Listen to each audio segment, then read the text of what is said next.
وفاة شيرين الطحان. قصة 30 يوم قضتها الفنانة قبل الرحيل بهدوء.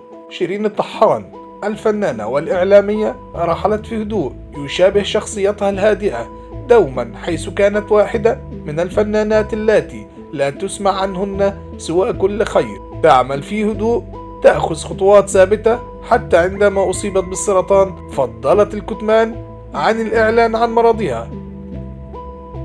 شيرين الطحان قاومت مرض السرطان لسنوات وتعايشت معه إلى أن دخلت المستشفى قبل حوالي 30 يوم بعد تعرضها لوعكة صحية شديدة الشهر الماضي. استدعت نقلها إلى غرفة العناية المركزة بأحد المستشفيات الخاصة. أخي الكريم، لا تنسى الاشتراك بالقناة وتفعيل جرس التنبيهات ليصلك جديد القناة.